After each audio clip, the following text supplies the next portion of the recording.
Hello, hello, and welcome back to English with Wolfizzle, the only place on the internet where we throw the dusty old textbooks out the window and learn to speak real, natural, beautiful English. I am your host, Professor Wolfizzle. Today, we have a new face, well, a new voice in the studio. Everyone, please welcome Juliana. Hi, Professor. Hi, Wolfpack. I am so happy to be here. I've been a listener for a long time, and now I'm finally part of the show. It's great to have you, Juliana. Juliana, you travel a lot for work, right? Yes, I do. And I have to say, the first time I went to London, I was so hungry. I went into a restaurant and said exactly what my school book taught me. I want a burger. And what happened? The waiter looked at me like I was a bit rude. I didn't understand why. I said please, but it still sounded wrong. That is exactly what we are talking about today. In school, we learn I want or I would like, but in the real world, native speakers use different phrases to sound polite and natural. Today, we are going to learn how to order at a cafe, a restaurant, and even how to ask for the bill without being awkward.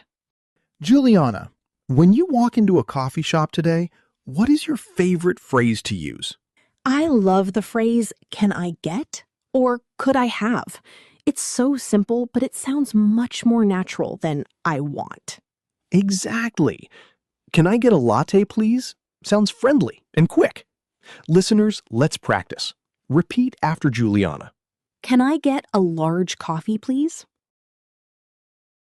Another great one is I'll have. This is what we use when we have decided what to eat. Yes, like, "I'll have the chicken salad, please." It sounds very confident. Listeners, repeat.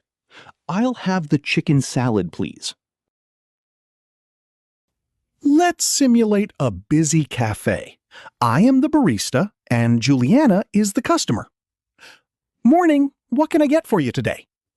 Hi, can I get a double espresso and a blueberry muffin, please? Sure thing. For here or to go? To go, please. Oh, and could I have some extra napkins? Of course. That'll be $6.50. Here you go. Keep the change. Thanks. Have a good one. Did you hear that, listeners? Have a good one. That is a very common way to say have a nice day. Juliana, you also said keep the change. Yes, if the coffee is $6.50 and you give $7, you can say keep the change if you don't want the small coins back. It's a nice way to be polite. But, Professor, what about a real restaurant? It's a bit different when you sit down, right? Yes. In a restaurant, the waiter will ask, "Are you ready to order?" If you are not ready, what do you say, Juliana? You should say, "Could we have a few more minutes, please?" Don't feel stressed. It's okay to take your time. That's a lifesaver.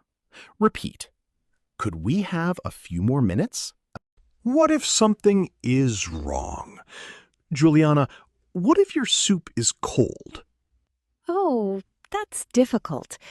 I used to be too shy to say anything, but now I know a polite way. I say, "Excuse me, I think this soup is a bit cold. Could you heat it up for me?" Perfect. You start with excuse me, and you use I think. It makes it sound less like an attack. I think there is a mistake with the bill is also better than the bill is wrong. Okay, Wolfpack, let's see if you were listening. I will give you a situation, and you choose the best phrase. You want a coffee to take away. What do you ask? Can I get a coffee to go, please? You want to pay for your friend's lunch. What do you say? It's on me. You are ready to choose your food. How do you start? I'll have the... You guys are getting so good at this. Juliana, you were a fantastic guest. Your stories really help to understand the real English. Thank you, Professor. It was a lot of fun. I hope the listeners feel hungry now. Hungry to practice. I am definitely hungry now. Well, Wolfpack, it's time for the Wolfpack homework. Today's homework. Imagine you are in your favorite restaurant. Write your order in the comments using I'll have or can I get. I will check the comments to see what you guys are eating. Juliana, thanks again. Anytime. Bye-bye, Wolfpack. Stay curious, stay hungry, and keep talking. This is Professor Wolfizzle and Juliana, signing off.